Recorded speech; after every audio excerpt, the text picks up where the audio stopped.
Hey guys, welcome back to my channel and thank you for joining in. As promised, I'm coming to you today with a few dupes and some tricks and tips on makeup for oily skin. I get a lot of questions about oily skin, so I figured, hey, why not do a quick tutorial on some things that can help you throughout the day with your makeup lasting and you're not having to blot so much and repowder. Because the last thing you really want to do is you don't want to have to repowder your makeup. I mean, unless you use like a translucent powder, I guess that's fine, but you really don't want to have to repowder your makeup if you could help it. So I'm going to get right into it, okay? So let's start off with talking about skin, by itself without putting any products on it. There's so many natural remedies that can work for oily skin, but oily skin is a combination of just your skin itself, its pH balance. Sometimes it could be things that you're eating, that, your body just secretes oils.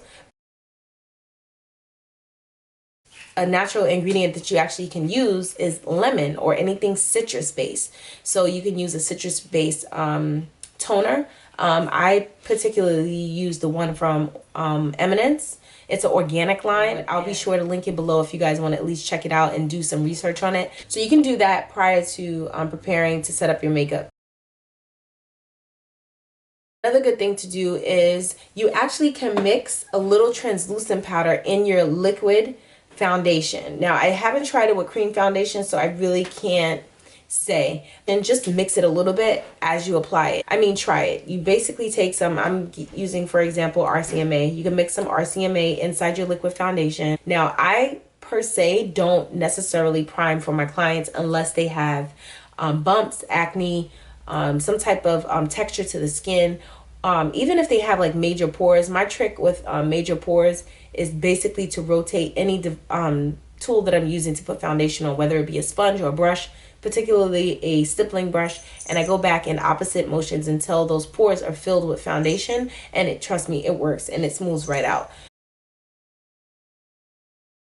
So you can try that. So that's tip number 2.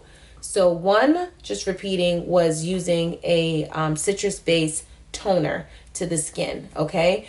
Also, getting a regimen of caring for the skin, weekly, Monday through Sunday. So whether you wake up every day and use an oil-free wash and doing your exfoliations 2 times a week and drinking tons of water to make sure that your skin is not begging for, water. Because usually a lot of times your face would oil up too because it needs something. So make sure you drink a lot of water. I actually cut juice out of my diet. I probably drink juice maybe once every month or once every other month. But other than that, I drink water all the time.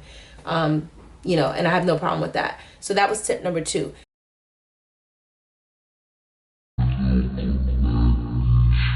It is an old trick in the book that many makeup artists in the industry have used for years. And if it works, hey, don't fix it if it's not broken. But I personally do not use milk and magnesia on my skin or my client's skin if they have oily skin. What I do use are 2 things. Now, this is called Bare Minerals. It's Prime Time. This is their oil control lotion. I'm going to apply some to my hands so you guys can see. Clearly, I can't do it to my face because I already have makeup on, but I'm just going to show you the drying effect of it. So we're going to sit and let that dry. Okay. And while we let that dry, I'm going to go into the next product. Okay.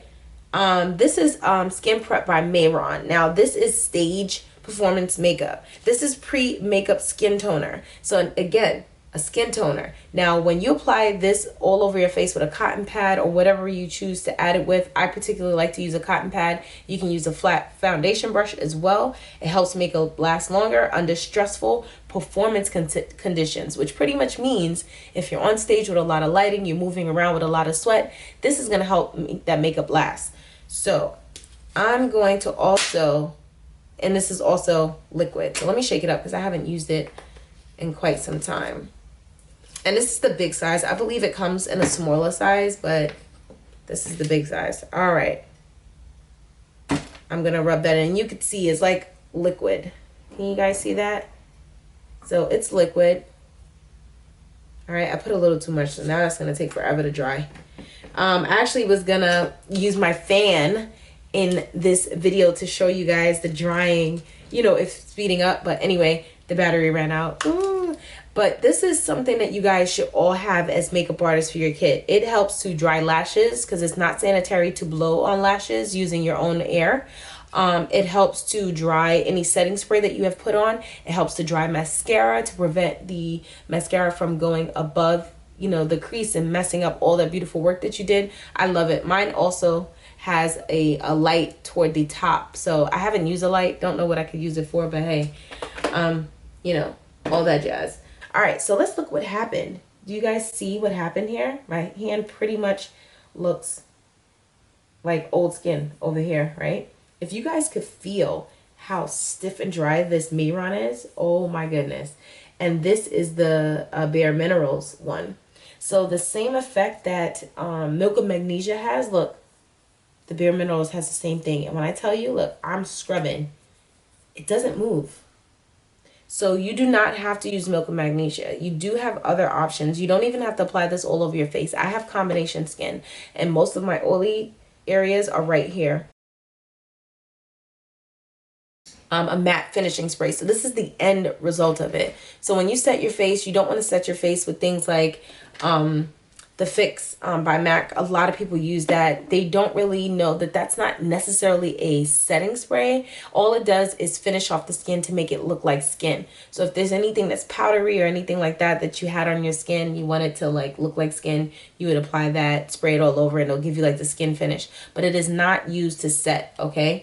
You want to set with things like you know, the Urban Decay All-Nighter or Bridal. You don't have to use Bridal, but this is up to 16 hours long setting spray by Scandinavia. They also have another one called 10 Years Younger that I use, which helps to settle fine lines. So you can use things like that to set your makeup. So this was just a quick tip. I hope it helped you guys out. And I don't know, I'm thinking about doing quick tip Tuesdays. So I hope that this was a good tip for you today. And I hope you guys stay tuned for other videos that I have coming up. And I want you guys to, you know, rate, comment, and subscribe. You know, I love you guys. So love me back and show me some love. Also follow me on my social medias. I'm Majige on Instagram. On Twitter, I'm Majige Makeup. And on Facebook, I am Majige as well. So look me up, give me a like there. I was on Periscope, but I kind of uninstalled the app because I found myself being really addicted to the app. So I got rid of it. And my husband was complaining as well. It kind of got on his nerve too. I'm on Snapchat. I'll put the link below so you guys can check me out there. I'm not on there as frequently. I mean, I'll try to do better, but I'm not going to promise in that area because I'm not a fan of Snapchat. Like, I don't want to Snapchat every minute of my life. Like, you know, I'm not that important. So, on that note, I'm going to let you guys go. And again, I hope this, you know, quick tip Tuesday helped you guys out. So let me know what you guys want to see next. But hopefully I'll have some goodies for you guys next Tuesday. And thank you for tuning in. And I'll see you the next time. Bye.